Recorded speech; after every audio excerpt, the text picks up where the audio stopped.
अस्सलाम वालेकुम। Big news के साथ मैं हूँ आगाज़ साबित अब्बास। माशरे में ऐसा वक्त भी आ गया कि हकीकी खून भी सफ़ेद हो गया। जायदाद के तनाज़ा पर बाइज़ आलम बन गए। जायदाद के हथियाने के चक्कर में अपनी मजदूर व अपाहिज बहन पर जुल्म सितम करने लगे। पुलिस को इतला देने के बावजूद भी कोई कार्रवाई अमल में नहीं लाई गई।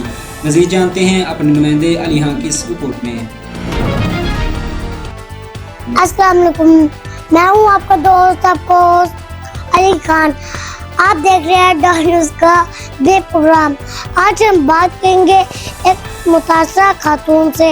माशरे में ऐसा वक्त भी आना था, जायदाद के तराजे पर की खून भी सफ़ेद हो जाएगा। कुछ ऐसी कहानी सरगोदा की रैशी राफिया से। बेबस, लाचार और दोनों टांगों से माजूर है। उसके हकीकी भाई जायदाद पर कब्जा करने के लिए उसके ऊपर जुल्म करते हैं। अस्सलाम वालेकुम सलाम। मेरे भाई मेरे पे जुल्म करते हैं, मुझे मारते थे, पीटते थे और बहुत जुल्म करते थे और मुझे चपाई पे से बैठी हुई धक्का भी दे देते थे। और मेरे भाई मेरे कहते थे जहर दे देंगे, और ये मैंने इनकी बात बहुत सुनी थी।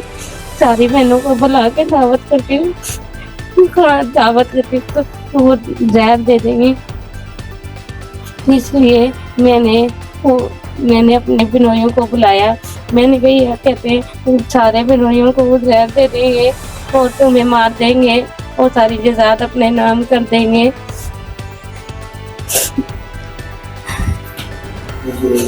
इसलिए वज़ीर आला पंजाब से मैं मरियम नवाज से मैं गुजारिश करती हूँ, मेरी मदद कीजिए, मुझे इंसाफ दिलाइए। मुझे डर लगता है अपने घर वालों से।